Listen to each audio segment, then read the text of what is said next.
Mereka nggak menjadi konsultan asli kiri. Coba kalau mereka dipilih saja ahli fikih medium. Setidaknya kalau ada orang tanya fikih kan bilang itu di rumah itu kok tahu itu ada pelangnya. Emang tulis aja Pak ahli Rasul Muswani. Gitu. Karena kalau nggak coba kita tahu bedan karena tulisan kan, tahu toko juga karena tulisan, ahli gigi ya karena. Andaikan itu semua alumni itu mau menulis itu kelihatan mungkin jutaan itu tulisan itu. Akhirnya masyarakat itu gampang kali mintanya fikih sama itu. Tapi ya yang jujur tadi kalau medium itu saja medium. Kenapa dulu budaya kita jadi begini? Mungkin dulu karena tawaduknya itu kali ya. Tidak juga kalau bab itu ya sebetulnya kalau pondok-pondok kan sebenarnya mulai dulu ada pelanggan. Dulu sunan-sunan itu menamakan diri Kasultanan.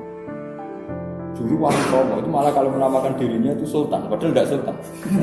Ya Sultan fil ilm. Ya saya Izzuddin ini gelarnya sudah Sultan. Ulama dulu tuh gelar. Abdul Qadir juga gelarnya Sultan. Oh iya. Tapi yang beda gelar kan orang lain. Ya, enggak. Loh, beliau kan ini kan anak Bakhrul bila Safil anak. Oh iya. Beliau sendiri yang pertama maklumatkan itu. Tapi tadi menurut saya yang dengan saja. Medium itu saja medium. Mediumnya. Amatir gitu. Sombong ya. Sombong. Iya. Iya. Betul kan? Aku pakai putih. Itu di situ. Saya mendek. Soalnya Fathul Qorib tok. Itu aja gak hatam ya. Paling ngeroy babu budi ya.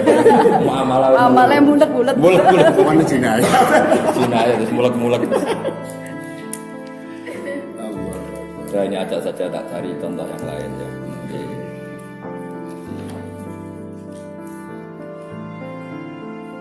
Nah sekarang ini masalah nahi mungkar nomor itu 188.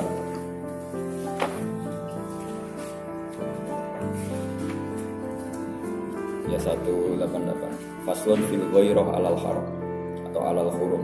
Kita ketemu ya. Iya. Kalau kiai baca yang benar itu sebenarnya ghairah, tapi kalau bahasa Indonesia jadi apa? Hirah. Karena begini, kenapa saya bilang yang benar itu ghairah ini? Ini terutama untuk Ustadz Wafa, Ustadz ya. Masdar itu aslul mustaqot, sehingga masdar itu enggak kena iklal. Jadi harokat munasabat atau iklal itu hanya untuk selain apa? Masdar. Kalau masdar enggak usah. Makanya tetap faza yafuzu fauzan apa? Faza yafuzu fauzan, padahal ada wawu, harusnya kan fuzan. Saro yasiru ya tetap sayron, nggak boleh dibaca siron meskipun ada ya. Karena masdar itu aslul mustaqot sehingga nggak kena apa? Iklal. Makanya Simai. iya selain simai ya memang dia nggak kena iklal. Nah, mestinya kan ada harokat munasabah. Tapi kalau masdar nggak kena. Makanya tetap faza yafuzu fauzan, khaufa yakhufu khaufan.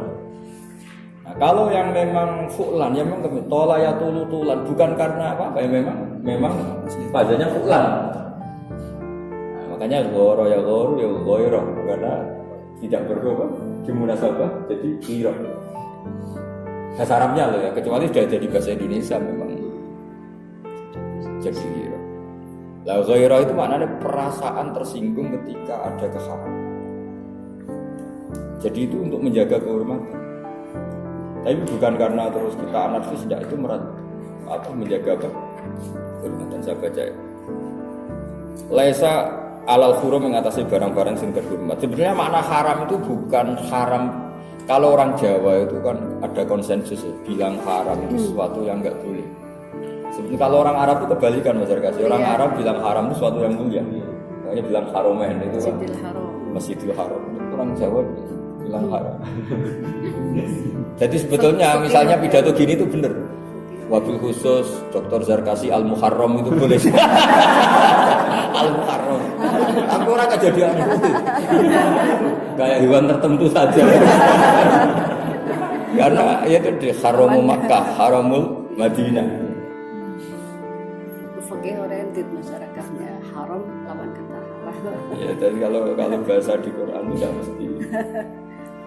Nah, tapi sebetulnya bahasa Arab itu juga karena tadi kebanyakan dibuang. Jadi tanah haram, haruma intihakuma. Jadi haram merusak kehormatan Mekah, Madinah. Jadi misalnya babi itu haram, maknanya mamnu.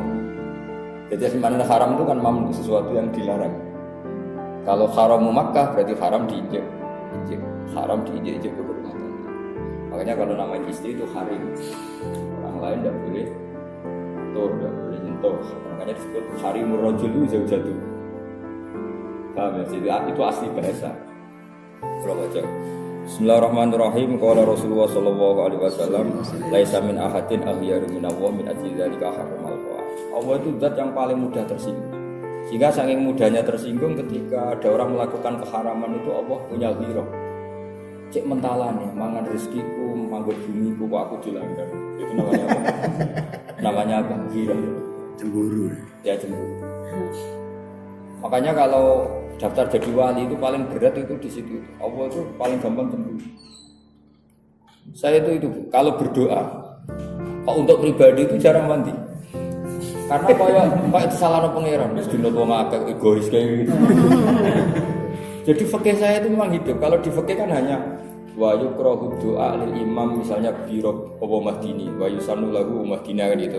Wa yusanu lil imam takmimut doa. Sehingga adat kita kalau jadi imam umah dina di mana itu kalau sendiri umat dini. Tapi saya sholat sendiri sekalipun kalau bocah umat dini itu kayak merasa salah. Karena buat saya sudah ada buat sendiri. Meskipun mungkin pas sholat subuh kadang-kadang sendiri. Itu kan tapi kan secara prosedur sholat jamaahnya. Tapi secara figur kan saya sudah tidak pernah sendiri meskipun sholat sendiri. Tapi secara figur sudah tidak pernah. Jadi itu rasanya sudah tidak. Makanya tadi betul doa. Jadi kata beliau kalau sudah jadi orang soleh harus al-muta'addi harus manfaatnya kemana-mana. Saya teruskan. Bismillahirrahmanirrahim. Ini yang penjelasannya musannaf. Al-ghairah 'alal haram ihsanun bisawni 'anil fawahish al-mujibah li 'arid dunya wa naril akhirah.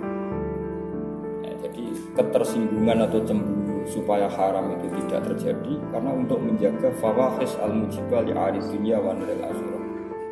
Jadi misalnya gini, andaikan orang itu kancanan lonte atau kancanan WTS nyaman-nyaman saja, nanti nggak ada bedanya dengan kancanan orang afifah, orang yang terhormat.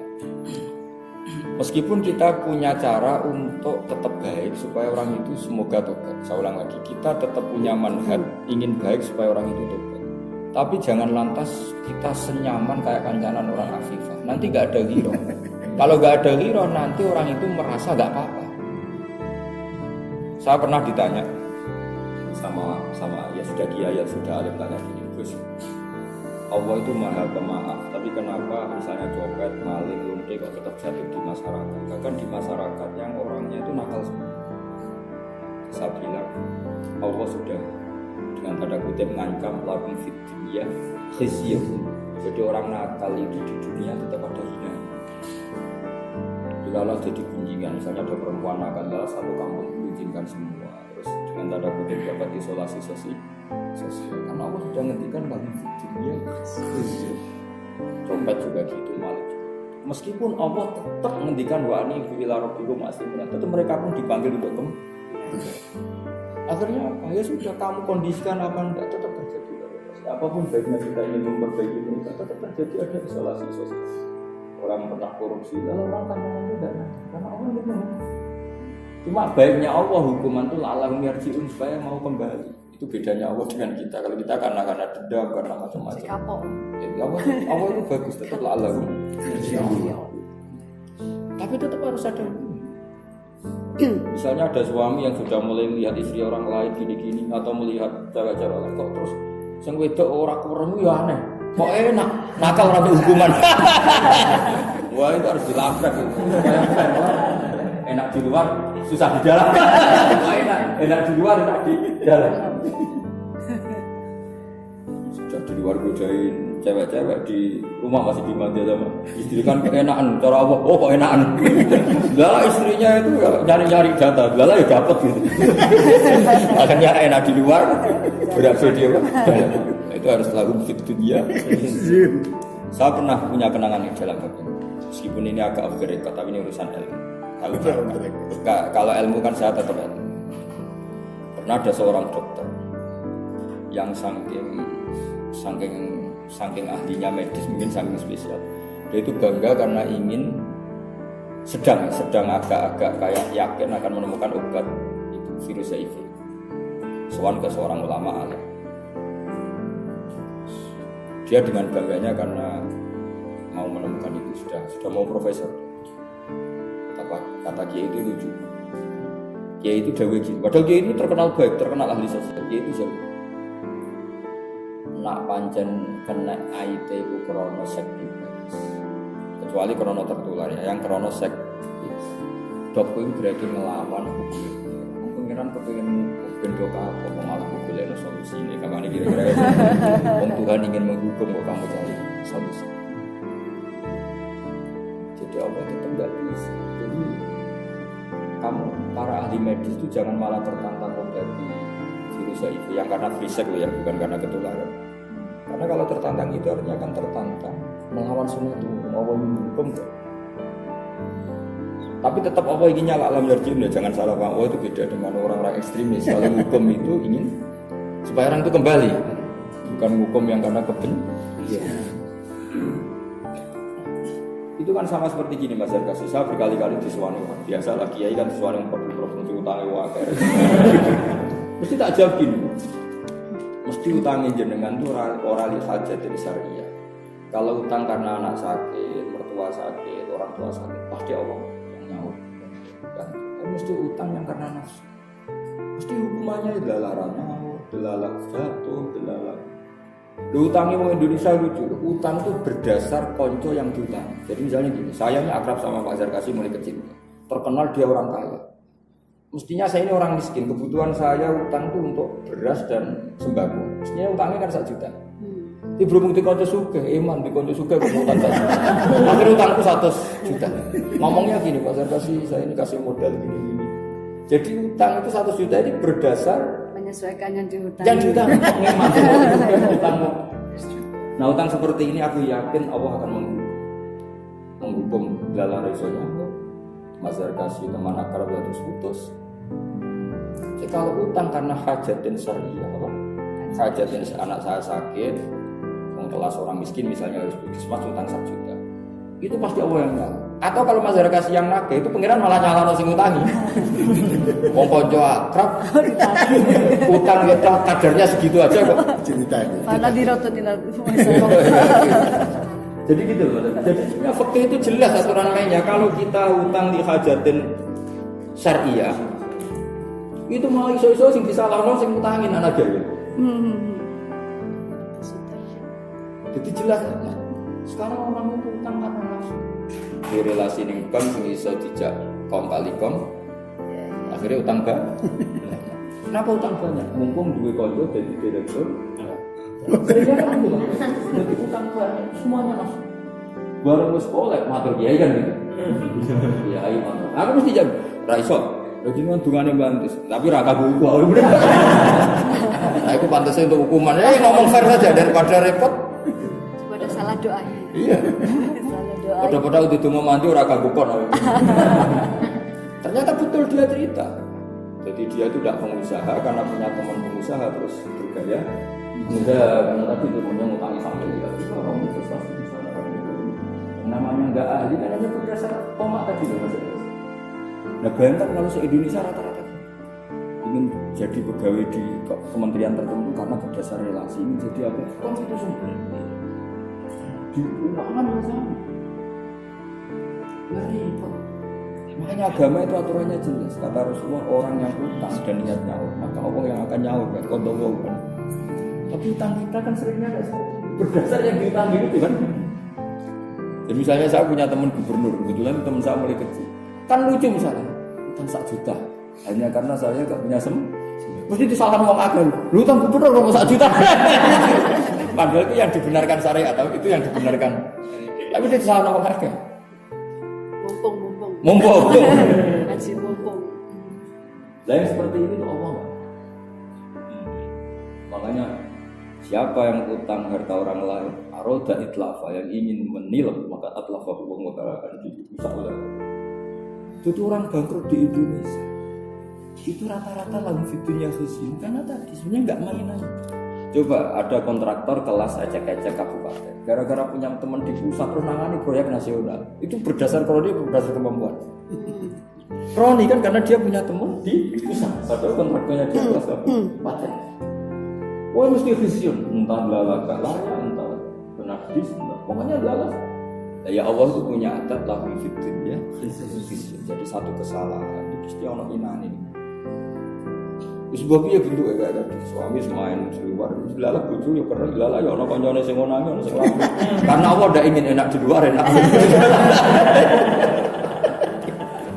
Jadi harus berhati-hatilah. Gak ada enak di luar. Itu lagu itu dia.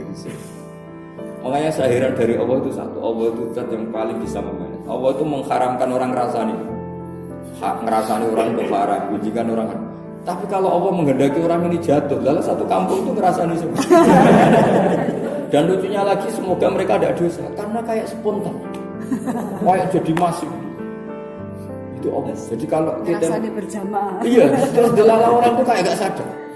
Justru itu menjadi sebagian gak dosa karena sudah kayak gak sadar.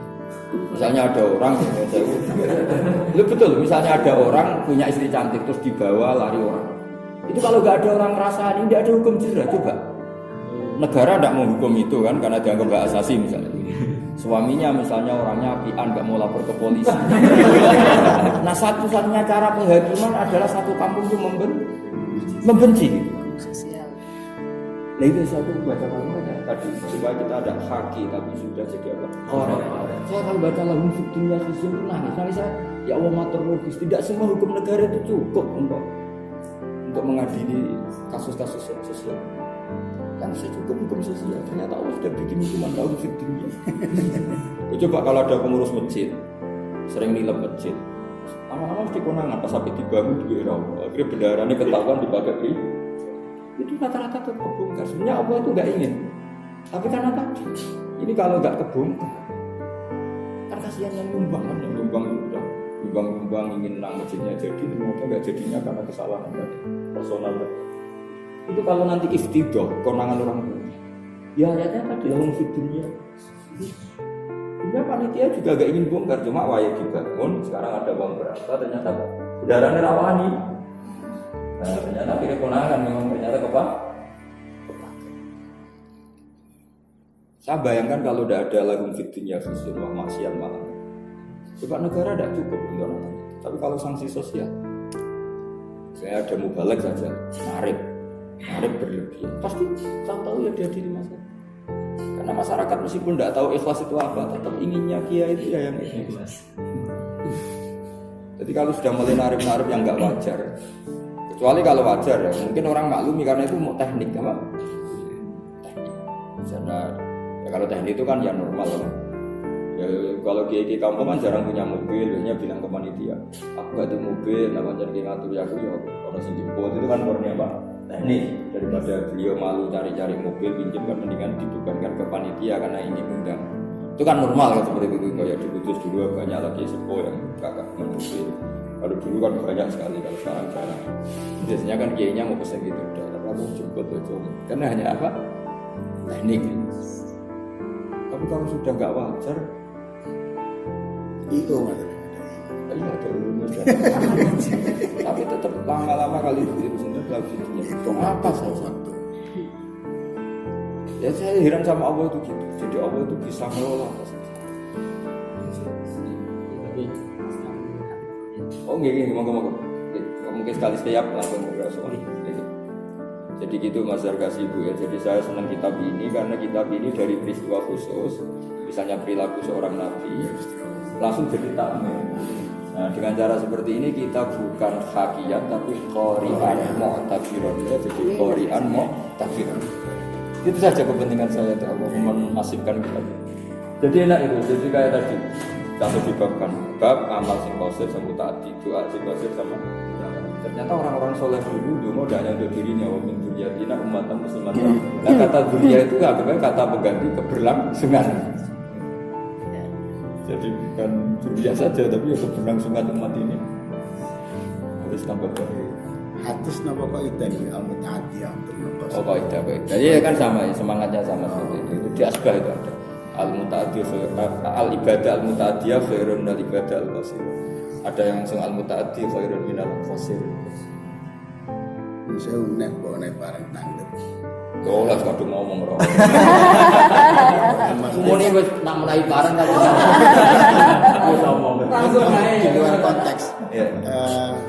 kan jenengan sering ngendikaken urusan bab sanad. Iya. Bahwa menawi jenengan kagungan sanad Quran sing melewati wali songo. Oh kalau di Indonesia itu ya lewat wali songo tapi yang Quran akhwal. Kalau Quran qiraah tidak mungkin karena dulu beliau itu nggak sempat ngaji Quran kayak dulu kan nggak mungkin lah dalam kondisi perang, kondisi yang nggak stabil itu nggak mungkin. Cuman saya punya Qurannya wali songo yang masih tulisan pokok. Nggih, pasti kaitannya sing sanad sing sama. Oh tidak mungkin. Nggak Karena mungkin. secara teori tidak mungkin.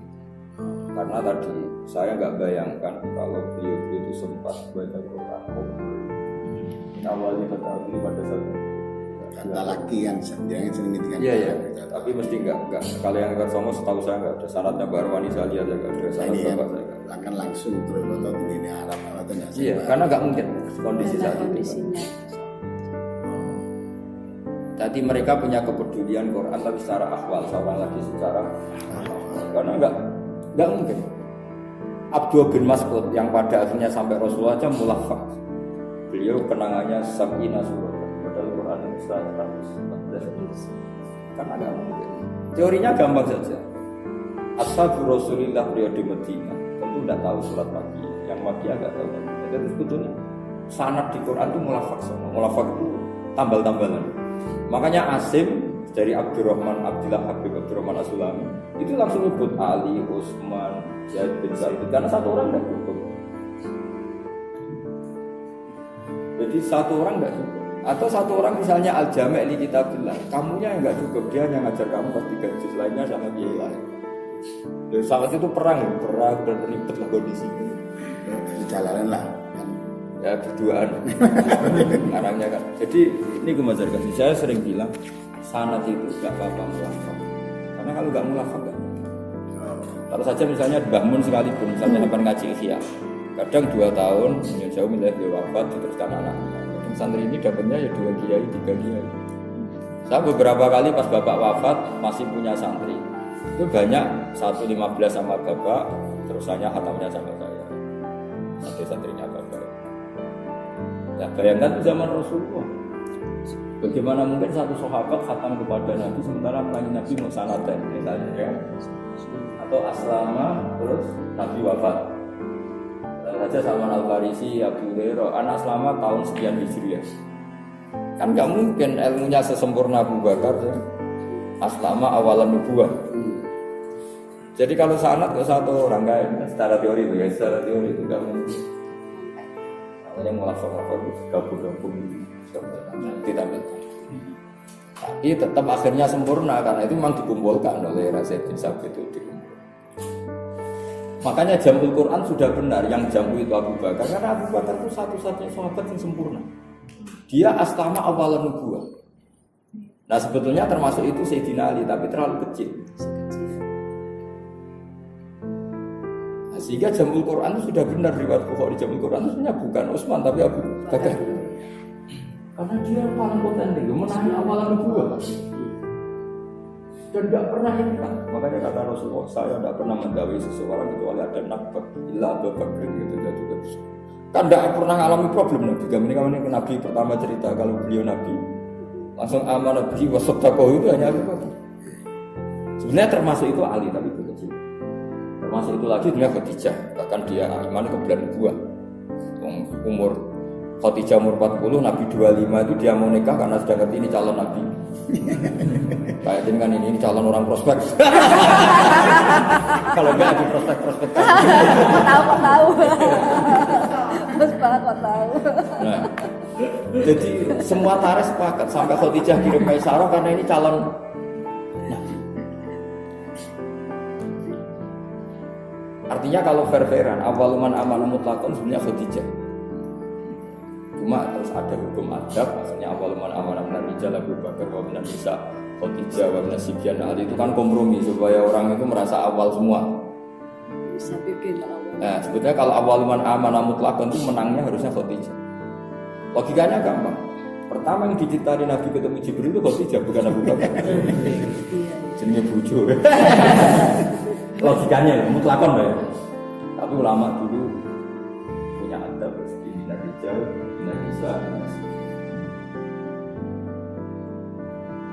Jadi dulu sudah ada kearifan, ilmu pun diarif-arifkan. Sebenarnya ilmu kan tidak perlu begitu. Tapi ya ini kan etika. Sebenarnya kan, iya kalau fair-fairan jelas khotijah. Yang pertama Nabi cerita tasiruni, zamiluni khotijah. Dan ketika Nabi lakot khosyitu ala nafsi, saya ini khawatir. Sudah kamu tenang saja, malah khotijah semua. Nantinya saya nantikan lama. Si khotijah sempat memang sudah jadi Nabi atau orang gitu. Karena ditunggu 15 tahun. Karena Nabi umur 25. Jadi Nabi nya umur 15 tahun. Dari alamat yang didapatkan zaman Nabi Joko, orang Nabi. Ini kok makan-makan. Aduh dinikahin. Sudah kadung nikah. Gak ada perkembangan. Jangan-jangan istri-istri kita yang evaluasi. Ini gimana ditunggu. Mesti tinggal berbagi lungo. Dunia Khadijah itu sempat ini kok jadi nabi. Makanya pertama Nabi cerita ketemu Jibril itu, oh dia semuanya kok sing Nabi takut. Tanda-tanda. Ya andai kan awaluman amanah mutlakon, kayaknya menang Khadijah itu mutlakon lah tanpa koyet itu minan nisa, minan rijal, minan sirya. Tapi kearifan guru-guru kita, kiai kita sudah tengah-tengah aja awal mana, semuanya partai awal. Supaya tersebut awal semua. Iya, orang-orang keren ini biar awal semua. Iya, awal semua. Sebenarnya kalau mutlakon tuh kayaknya. Kalau disebut perempuan nanti laki-lakinya nggak terima. Mengut.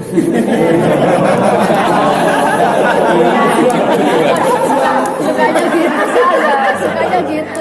Kalau jadinya gitu ya. Ini sudah tidak hati ya. Langsung jadi Korea. Kalau di bab itu cerdas. Memang itu cerdas. Yang gender. Kayaknya memang dirinya gitu. Nah, termasuk Waraqah bin Naufal sebetulnya. Tapi kan beliau gak menangi Nabi datang. Dan beliau juga tasdik langsung. Ketika Rasulullah diajak ke Waraqah langsung bilang, wah sayang aku istuwajah. Sajanya aku ingin bela kamu ketika kamu diusir dari kaum.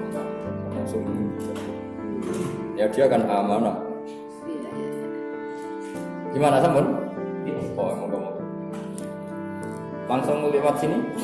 Nah, Habib. Enggak. Ya,